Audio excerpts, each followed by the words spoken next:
di luar rumah, lalu kemudian dia melakukan tindakan-tindakan yang kemudian juga berkaitan dengan tindak pidana dan lain-lain, sehingga kita sering juga mendengar bahwa anak-anak kita juga melakukan perbuatan-perbuatan yang dilarang, gitu ya.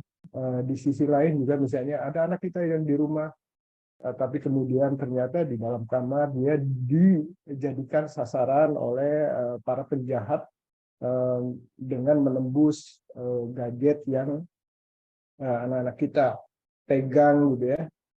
Dan banyak cerita, dan terakhir tentu kita bisa mendengar kondisi anak-anak kita yang kemudian diduga juga dampak dari masifnya informasi-informasi negatif, lalu kemudian tidak siapnya misalnya pertahanan dari orang tua dalam membangun sistem pengasuhan yang baik, lalu kemudian membangun kedekatan, kelekatan antara anak dengan orang tuanya, sehingga menimbulkan berbagai berita yang kemudian beredar, gitu ya. Bahkan kita perlu mewaspadai tentang bahwa anak-anak kita dalam beberapa kasus menjadi objek bisnis dari para penjahat, ya, baik dari eksploitasi ekonomi seksual, pornografi, bahkan untuk tujuan-tujuan tertentu yang sudah mengarah kepada berbagai persoalan yang kemudian Undang-Undang Perlindungan Anak menegaskan bahwa ada 15 anak yang memerlukan perlindungan khusus yang harus diwaspadai. Selanjutnya kita cek misalnya soal bagaimana kondisi anak-anak kita dalam menghadapi kekerasan di lingkungannya, gitu ya. Meskipun survei menegaskan ada penurunan dari 2018 ke 2019, gitu ya. Ini satu progres yang tentu positif. Terus kemudian diimbangi dengan semakin banyaknya orang mulai berani melapor. Tadi juga kita sampaikan berpengaruh kepada jumlah pelaporan yang semakin meningkat. Jadi meskipun hasil survei terlihat ada penurunan, tetapi kemudian dengan berbagai upaya, kemudian dari hasil pencatatan di pengaduan itu semakin meningkat. Bapak Ibu sekalian, tentu ketika ada persoalan-persoalan seperti ini, hal yang paling mendasar mengingatkan kita semua tentang bagaimana posisi anak-anak kita dalam sistem pengasuhan anak-anak di keluarga Indonesia, gitu ya. Karena dari profil anak Indonesia misalnya tergambarkan bahwa benar ada data yang menegaskan bahwa anak-anak kita memang 83% dari jumlah penduduk usia anak tinggal bersama kedua orang tuanya. Tetapi ada 4,76% tidak tinggal dengan ibunya, tidak tinggal dengan bapaknya, tetapi dengan keluarga lain. Nah, ini yang tentu juga mengisyaratkan tentang perlu dipastikan bahwa ketika tinggal bersama keluarga lain, nanti status pengasuhannya seperti apa, kondisi pengasuhannya seperti apa, lalu kemudian nanti dampak yang harus dipastikan agar anak-anak kita aman dan sejahtera, tentu menjadi catatan kita, baik oleh pemerintah maupun lembaga-lembaga masyarakat yang bergerak di bidang ini, gitu. Jadi catatan ini tentu diharapkan berkontribusi terhadap upaya kita terus menurunkan angka kekerasan, bukan melihat dari jumlah kasus yang kemudian muncul, kemudian ditangani, tetapi jauh lebih penting adalah melakukan upaya pencegahan sebelum ada persoalan itu muncul. Nah, Bapak Ibu sekalian, kasus-kasus yang muncul, misalnya di data Simponi, ini juga sangat beragam gitu ya. Jadi yang tadi disebutkan ada 4.245 kasus di periode Januari-April 2023. Ini lagi-lagi bahwa angka kekerasan seksual menjadi data terbanyak gitu ya, dari 4.245 dari jenis kekerasan yang dicatat dalam Simponi itu ada 218. Yang lainnya urutan kedua kekerasan psikis gitu ya. Yang ketiga adalah kekerasan fisik. Beberapa kasus yang muncul kemudian kita mengenal karena dibully, karena tidak nyaman di sekolah, lalu kemudian anak mengurung diri, bahkan manggung, ada kejadian misalnya membakar sekolah, atau misalnya membuli dengan cara main-main, lalu kemudian roknya dibakar, rambutnya dibakar, lalu kemudian anak terbakar, lalu kemudian sampai saat ini masih dirawat di salah satu rumah sakit di Jawa Tengah. Dan kita berharap bahwa semua kasus ini tidak diabaikan, tetapi juga ditangani melalui sistem yang sudah ada. Jadi dengan kebijakan Kabupaten Kota Layanan, tentu kita berharap ketika klaster 5-nya sudah dipenuhi, maka sesungguhnya daerah punya keterampilan dan pengetahuan tentang bagaimana cara merespon dengan cepat, tepat, dan ditujukan untuk kepentingan terbaik bagi anak. Selanjutnya Bapak Ibu sekalian, bahwa lagi-lagi bahwa kita memang perlu memahami tentang seberapa besar dampak kekerasan terhadap anak. Oleh karena itu, maka upaya-upaya yang kita lakukan harus juga menggambarkan tentang dampak itu, sehingga kita berharap dampak-dampak yang dihadapi, dialami oleh anak-anak kita bisa dihindari. Karena misalnya ketika tadi digambarkan dari beberapa kasus, lalu kemudian juga dampaknya terhadap anak, tentu catatannya adalah bahwa bukan hanya fisiknya misalnya yang mengalami luka gitu ya, lukanya bisa jadi luka berat, gitu ya. Tapi dalam beberapa kasus misalnya anak korban kekerasan seksual ternyata juga teridentifikasi ada penyakit menular gitu ya. Lalu kemudian juga ada teridentifikasi dari hasil visum gitu ya, visum et repertum, ada hilang alat-alat reproduksi maupun dampak lainnya gitu ya secara fisik. Juga dampak-dampak psikisnya tentu ini juga harus diwaspadai, karena bisa jadi kemudian anak tidak kuat menghadapi, terus kemudian tidak ada upaya untuk menolong, maka beberapa kasus kemudian bukan hanya anak mengurung diri, mengisolasi diri dengan perubahan perilaku yang nampak gitu ya, tetapi kalau sudah berdampak kepada gangguan-gangguan yang tidak nampak, kita khawatir anak-anak kita akan mengambil keputusan yang salah dan mengakhiri hidup yang seharusnya mereka harus kita siapkan masa depannya dengan sebaik-baiknya. Jadi di antara beberapa catatan dampak psikis ini juga sama penting ketika kita harus memproses cepat penanganan dampak fisik, tapi psikisnya juga harus seimbang, sehingga antara penanganan fisik dan psikis harus sejalan agar dua-duanya bisa kita pulihkan dengan sebaik-baiknya.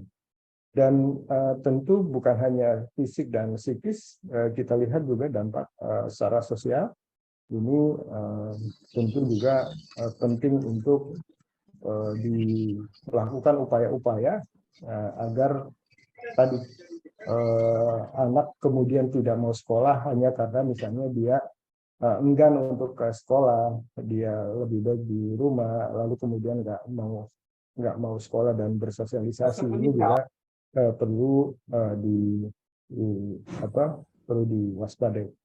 Dan bagaimana misalnya kurikulum kita di sekolah dalam memunculkan bentuk-bentuk empati terhadap satu anak dengan anak yang lainnya juga ini saya pikir beberapa upaya yang perlu terus dikuatkan, baik dari sisi bukan hanya dari sisi regulasi ya, tapi dari sisi kapasitas dan konsep perlu terus dikuatkan sehingga rasa takut, hilangnya percaya diri dan lain-lain untuk bisa bersosialisasi ini bisa difasilitasi sehingga ketika anak-anak kita menghadapi persoalan bisa segera dikembalikan dalam lingkungan yang seharusnya mereka juga ikuti prosesnya dalam rangka memastikan tumbuh kembang anak bisa dilaksanakan dengan sebaik. Selanjutnya, Bapak Ibu sekalian, ketika anak-anak kita berhadapan dengan kekerasan, tentu tadi ya, fisik dan psikis. Pemulihan fisik dan psikis itu dua kebutuhan yang tentu harus dipastikan bisa dilakukan, karena kalau tidak, maka tentu ini akan berdampak jangka panjang. Ketika anak menghadapi persoalan di fisik psikis tidak ditangani secara tuntas, ini juga tentu bisa dipelajari dari berbagai macam aspek tentang kewaspadaan kita ketika anak-anak kemudian harus mengingat kembali kejadian, lalu kemudian belum cukup pulih dari trauma fisik dan psikisnya. Kita berharap bahwa ketika anak-anak kita menghadapi tekanan psikis, pemulihan fisik dan psikis, kita bisa lakukan dengan baik secara komprehensif, dan kita berharap juga bahwa upayanya sampai pulih betul gitu ya. Karena yang harus diwaspadai adalah ketika tidak ditangani dengan baik, lalu kemudian apalagi misalnya karena ada alasan tertentu di daerah, misalnya di lingkungannya, misalnya belum ada yang paham gitu ya, belum ada instrumen atau sarana prasarana atau lembaga yang menangani, kemudian nanti dibiarkan. Ketika ini terjadi, maka kita khawatir bahwa kondisi psikisnya akan terus berlanjut. Lalu kemudian ketika misalnya mendapatkan kekerasan di sekolah, lalu kemudian tidak ditangani, anak ini kemudian mengingat bahwa dia dulu pernah jadi korban, bisa jadi menganggap bahwa itu biasa gitu, dan bisa dilakukan terhadap adik kelasnya dan lain-lain. Maka ini akan terlalu berbahaya. Kasus terakhir misalnya di Sumatera Selatan, guru waktu masih SD dia menjadi korban. Sekarang dia memposisikan sebagai perempuan untuk dicabuli oleh anak didiknya gitu ya, dan ini selalu berkaitan antara kejadian sebelumnya dengan kejadian yang kemudian dihadapi dari beberapa pelaku pencabulan dan peristiwa terhadap anak ini. Nah, inilah yang kita temukan di beberapa kasus, sehingga tadi di slide awal kita mengingatkan kasus-kasus ini muncul, yang kita harapkan ada upaya-upaya ini yang harus dipastikan dilaksanakan. Kalau tidak, maka kasus-kasus baru akan muncul gitu ya. Yang kita tidak harapkan tentu melalui kebijakan yang ada, agar pengetahuan dan kemampuan kita untuk menangani bisa dilaksanakan merata di seluruh wilayah Indonesia. Oleh karena itu, maka beberapa lembaga dan gerakan baik di tingkat masyarakat maupun di tingkat kewilayahan, misalnya perlindungan anak terpadu berbasis masyarakat, lalu kemudian sekarang ada BRPPA gitu ya, lalu kemudian di kewilayahan ada UPT, DPPA, ada lembaga-lembaga penyedia layanan, itu harus sejalan untuk memastikan bahwa pencegahan tetap dilaksanakan, tetapi ketika ada persoalan di satu wilayah, tahu bagaimana cara mengintervensi secara dini dan memproses tahapan layanan secara lengkap sehingga kita bisa menghindar dari kejadian-kejadian serupa di kemudian hari yang cenderung ancamannya akan dialami oleh anak-anak kita di masa yang akan datang. Bapak Ibu sekalian, selanjutnya berbagai upaya perlindungan anak ini semakin kita kuatkan melalui berbagai regulasi, dan untuk memastikan bahwa 272 juta jiwa yang 30% dari jumlah penduduk itu yang berusia anak ini bisa kita penuhi haknya dan dilindungi dari ancaman-ancaman yang dihadapi oleh diri si anak, termasuk kejadian-kejadian yang bisa saja mengancam mereka kapanpun gitu ya, dimanapun gitu ya. Dan kita bisa juga membuat program kewaspadaan ini dengan memilah misalnya tentu penanganan untuk anak perempuan dan anak laki-laki juga harus punya spesifikasi tertentu sehingga kita bisa memastikan, bisa mendampingi, memulihkan anak-anak kita dengan sebaik-baiknya. Karena ini merupakan mandat dari berbagai regulasi, baik di tingkat nasional maupun di tingkat global. Kita sudah meratifikasi konvensi hak anak dan berbagai konvensi yang berkaitan dengan anak, ya, termasuk anak penyandang disabilitas dan konvensi-konvensi lainnya. Maka sebagai negara pihak kita tentu harus menjaga kepercayaan, menjaga anak-anak kita sendiri di Indonesia agar haknya bisa dipenuhi dan dilindungi dari berbagai persoalan yang dihadapi oleh anak kita. Bapak Ibu sekalian, tentu melihat dan mengamati bahwa kasus-kasus yang dihadapi anak, tentu kita memahaminya bahwa mungkin juga orang-orang yang kemudian masuk dalam kategori pelaku menganggap bahwa anak ini bisa diapa-apain gitu ya. Jadi pihak yang lemah bisa dijadikan sasaran untuk tujuan-tujuan yang tidak baik. Bahkan kemudian dari data kasus yang ada, anak-anak menjadi berbagai macam korban dari para pelaku-pelaku kejahatan. Nah, dengan demikian maka upayanya harus komprehensif, terintegrasi, gitu ya. Baik di tingkat anak-anak komunitas yang belum memiliki banyak persoalan dan mewaspadai kelompok-kelompok anak yang rentan, gitu ya, karena kondisi misalnya ekonomi keluarga, kondisi pengasuhan keluarga dan lingkungan, gitu ya, dan kita tentu akan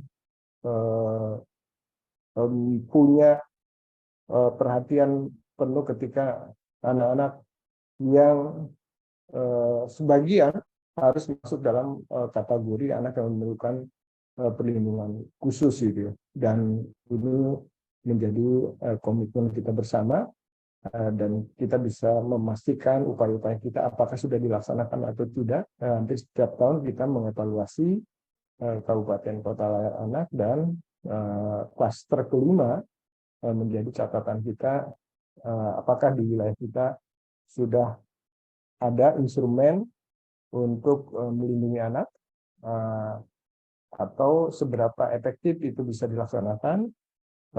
Ini menjadi penting sehingga penilaian upaya-upaya yang kita lakukan bukan hanya melengkapi dokumen, tetapi pembuktian terhadap kewajiban negara dalam melindungi anak-anak kita. Selanjutnya untuk menguatkan itu, tentu Kementerian Pemberdayaan Perempuan dan Perlindungan Anak menyelaraskan kebijakannya, dan Bu Menteri tentu selama 5 tahun dipandu oleh 5 arahan Presiden, salah satunya adalah menurunkan kekerasan terhadap perempuan dan anak. Selanjutnya tentu berbagai regulasi dibuat ini untuk menguatkan peran negara, pemerintah daerah, masyarakat, keluarga, orang tua, dan atau wali berkewajiban dan bertanggung jawab terhadap penyelenggaraan perlindungan anak. Dengan demikian maka ini mengharuskan bahwa pemerintah harus punya strategi yang secara nasional diarahkan untuk penghapusan kekerasan terhadap anak. Di tahun 2022 kemudian disahkan dokumen tentang strategi nasional penghapusan kekerasan terhadap anak melalui Perpres 101 tahun 2022. Dan ini perjalanan panjang untuk menjaga negara, menjaga anak-anak Indonesia agar tidak berada dalam situasi yang tidak mendukung tumbuh kembang anak dalam rangka kita menyiapkan anak kita menuju tahun 2030 Indonesia layak anak, bebas dari kekerasan gitu ya. Yang akhirnya di 2045 kita berharap anak-anak yang saat ini berusia belum 18 tahun menjadi generasi yang produktif dan menguatkan bangsa dan negara ini untuk lebih sanggup bersaing di masyarakat dunia. Oleh karena itu maka di Perpres 101 untuk mengawal penghapusan kekerasan terhadap anak ini dibuat dengan menetapkan 4 arah kebijakan dan 7 strategi. Yang salah satunya hari ini kita akan fokus di strategi ke-7 pendidikan kesehatan hidup untuk ketahanan diri anak, dan ini dilaksanakan juga melalui kunci keberhasilannya kita tetapkan, dan kementerian lembaganya kita tetapkan juga. Ada 16 kementerian lembaga yang harus bertanggung jawab untuk memastikan bahwa strategi ini bisa dilaksanakan dengan baik di Indonesia, baik dari sisi komitmen kebijakan, alokasi anggaran, dan sinergitas pelaksanaannya ini bisa dilaksanakan, sehingga kita berharap semua upaya-upaya untuk melindungi anak Indonesia khususnya dari kekerasan ini bisa dilaksanakan dengan sebaik-baiknya. KPPA tentu sejak 2020 mengembangkan layanan pengaduan.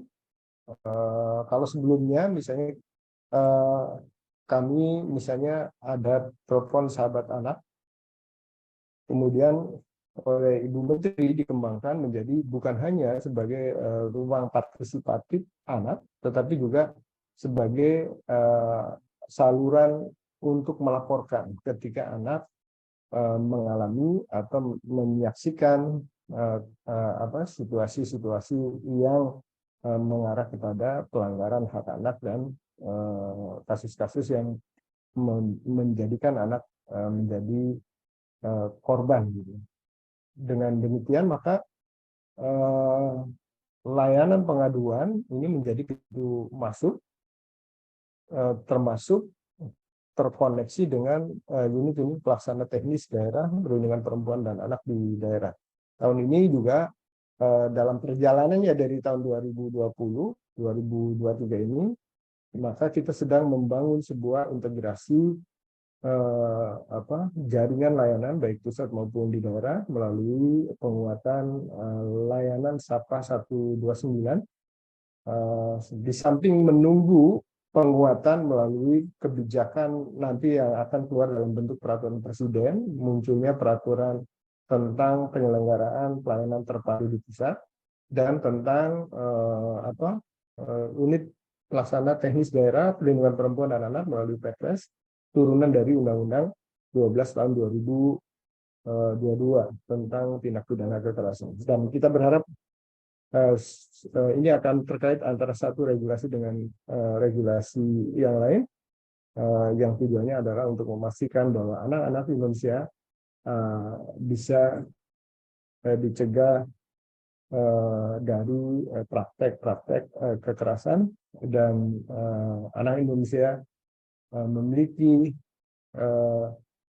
kekuatan, di samping dia harus tetap dilindungi, juga punya hak juga untuk berpartisipasi, memastikan bahwa di lingkungannya, di lingkungan teman sebayanya bisa saling bahu-membahu untuk memastikan bahwa hak-hak mereka, kondisi mereka bisa mendapatkan perlindungan lebih baik dari sebelumnya.